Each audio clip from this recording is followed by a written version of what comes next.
दोस्तों, मेरी आपकी सबकी कहानी में आपका स्वागत है। आज मैं आपके सामने पेश कर रहा हूं एक सास बहू की कहानी। आरती की शादी हुई और वो अपने ससुराल आकर पति और सास के साथ रहने लगी। कुछ दिन रहने के बाद आरती को महसूस हुआ कि वो अपनी सास के साथ एक ही घर में नहीं रह सकती, क्योंकि वो बहुत पुराने ख्याल की हैं और कई चीजों को लेकर उन दोनों के बीच बहुत ज्यादा मतभेद है और इस वजह से छोटी छोटी बातों पर बहुत झगड़ा होने लगा। कई महीने बीत गए, लेकिन सास बहू के बीच झगड़ा खत्म होने का नाम ही नहीं ले रहा था। आखिरकार हालात यहां तक पहुंच गए कि उसे लगा कि अब वो एक पल भी सास के साथ नहीं रह सकती। उसने अपने पति नरेश से कहा कि अब वो उसकी मां के साथ नहीं रह सकती, इसलिए अलग घर ले ले। लेकिन नरेश ने यह कहकर साफ साफ मना कर दिया कि वो अपनी मां को अकेला नहीं छोड़ सकता। इस बात से आरती बहुत नाराज हुई और वो अपने मायके पिता के पास चली गई। आरती ने अपने पिता को सब कुछ बता दिया और कहा सास के साथ रहना नामुमकिन है। आरती के पिता एक अनुभवी आयुर्वेदिक डॉक्टर थे। उन्होंने गौर से आरती की बातों को सुना और पूछा, तो अब आगे क्या करने का इरादा है? आरती ने रोते हुए कहा, पापा प्लीज मुझे कोई ऐसा जहर दे दो जो मैं उस बुढ़िया को खिला दूं और उसका खेल हमेशा के लिए खत्म कर दूं। जब तक वो उस घर में है, मैं वहां सांस भी नहीं ले सकती। यह सुनकर उसके पिता चौंके। फिर उसे समझाने की कोशिश करते हुए कहा कि बेटा, अगर तुम्हारी सास अचानक मर जाएगी तो लोगों को शक हो जाएगा और पुलिस तुम्हें गिरफ्तार कर लेगी, इसलिए मुझे नहीं लगता कि यह अच्छा आइडिया है। आरती ने कहा, मुझे कुछ समझ नहीं आता, मुझे बस जहर दीजिए जिससे मैं उसे मार सकूं, फिर जो होगा देख लूंगी। मैं अब उसे एक पल के लिए भी बर्दाश्त नहीं कर सकती। कुछ देर सोचने के बाद उसके पिता ने कहा, ठीक है, तुम जैसा चाहती हो बिल्कुल वैसा ही होगा, लेकिन मैं नहीं चाहता कि तुम जेल जाओ, इसलिए मैं जैसा कहता हूं वैसा करो। जी ठीक है, पर मुझे क्या करना होगा पापा? उसके पिता ने उसे एक छोटा सा डिब्बा दिया जिसमें चूरन जैसी चीज भरी हुई थी और कहा, यह जहर है, इसकी एक चुटकी मात्रा तुम्हें अपनी सास के खाने में रोज मिलाना है। उसके बाद याद से अपना हाथ जरूर धो लेना।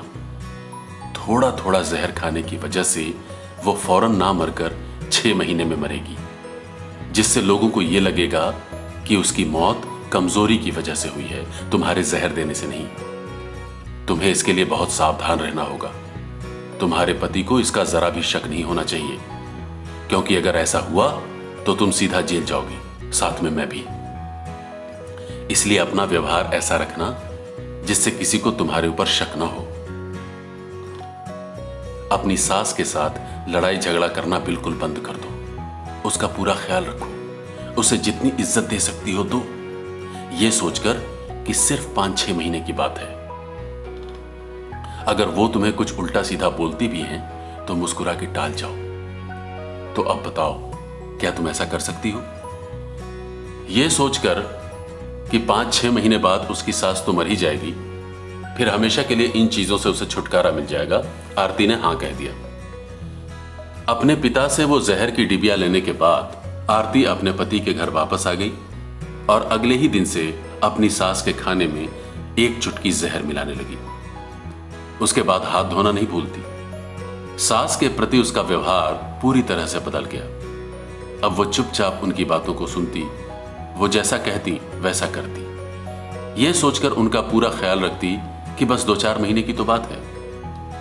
आरती के इस मीठे व्यवहार की वजह से धीरे धीरे उसकी सास का व्यवहार भी बदलने लगा। अब उसे आरती के साथ वक्त बिताना, उससे बातें करना अच्छा लगने लगा। इधर आरती अपनी सास के खाने में रोज चुटकी भर जहर मिलाती रही। धीरे धीरे कई महीने बीत गए। अब घर का माहौल पूरी तरह से बदल चुका था। आरती और उसकी सास के बीच लड़ाई बहुत पुरानी बात हो गई थी। अब दोनों ही एक दूसरे का ख्याल रखने लगे थे। अब उसकी सास आरती के साथ बैठकर ही खाना खाती, उससे बातें करती। इस तरह 5 महीने बीत गए। आरती की सास अब उसे अपनी बेटी की तरह प्यार करने लगी और आरती भी अपनी सास को मां समझने लगी। अब आरती को ख्याल आया कि वो अपनी सास को रोज चुटकी भर जहर खिला रही है। उसे डर लगने लगा कि वो तो कुछ ही दिनों में मर जाएंगी। जिस सास की वो जान लेना चाहती थी, अब उनकी जिंदगी को बचाने की फिक्र उसे सताने लगी। इसलिए वो अपने पिता के पास वापस गई और उनसे कहा, पापा, मुझे कोई ऐसी दवा दीजिए जिससे उस जहर के असर को कम किया जा सके। पिता ने पूछा, क्यों, ऐसा क्या हो गया? आरती बोली, मेरी सास बहुत ही अच्छी है, मुझे उनको समझने में गलती हो गई। मैं नहीं चाहती कि अब वो मरे, इसलिए मुझे कोई ऐसी दवा दीजिए जिससे उस जहर के असर को खत्म किया जा सके। यह सुनते ही उसके पिता बोले, वो जहर तो अकाट्य है बेटी, उसके असर को कम नहीं किया जा सकता, बल्कि 1-1.5 महीने के अंदर वो तुम्हारी सास के दिल, दिमाग, फेफड़े, किडनी, लीवर वगैरह में घुसकर उन्हें मार देगा। अब कुछ नहीं किया जा सकता बेटी। यह सुनते ही आरती जोर जोर से रोने लगी। आपने ऐसा क्यों किया पापा? ऐसा जहर क्यों दे दिया आपने? अरे तुम्ही ने तो कहा था, तो मुझे आपको समझाना चाहिए था ना। मैं आग में कूदूंगी तो क्या आप मुझे कूदने देंगे? मैंने समझाया तो था, लेकिन तुम मान ही नहीं रही थी। हे भगवान, मैंने क्या कर दिया? यह कहकर आरती दहाड़े मारकर रोने लगी। उसे दहाड़े मारकर रोता देख उसके पिता जोर जोर से हंसने लगे। इससे आरती का गुस्सा 7वें आसमान पर पहुंच गया। मुझे बर्बाद करके आप हंस रहे हैं पापा? जाइए, मैं अब कभी आपके पास नहीं आऊंगी। यह कहकर आरती वहां से जाने लगी तो उसके पिता ने कहा, अरे पगली, वो जहर नहीं, पाचन चूर्ण था, जिससे उनका पाचन तंत्र और अच्छा हो जाएगा और वो पहले से भी ज्यादा स्वस्थ हो गई होंगी। लेकिन यह बात तुमने नोटिस नहीं की, क्योंकि तुम्हारे दिमाग में सिर्फ उनके मरने का ख्याल दौड़ रहा था। अब जाओ और हंसी खुशी अपने परिवार के साथ रहो। यह सुनकर आरती हंसते हंसते अपने पिता से लिपट गई।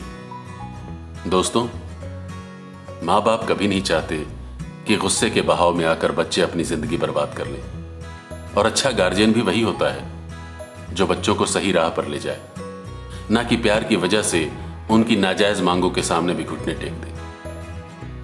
दोस्तों, अगर हम सामने वाले इंसान के अंदर बदलाव देखना चाहते हैं तो पहले हमें खुद के अंदर बदलाव लाना चाहिए, यानी अपने गिरेबान में झांकना चाहिए। ठीक है, फिर इसी सोच के साथ आज की बात यहीं खत्म करते हैं। अगली बार मिलेंगे ऐसी ही किसी और कहानी के साथ। अगर आपको लगे कि ये बातें आपके दोस्तों तक, आपके अपनों तक भी पहुंचनी चाहिए, तो हमारे चैनल को लाइक करें, शेयर करें और सब्सक्राइब करें। शुक्रिया।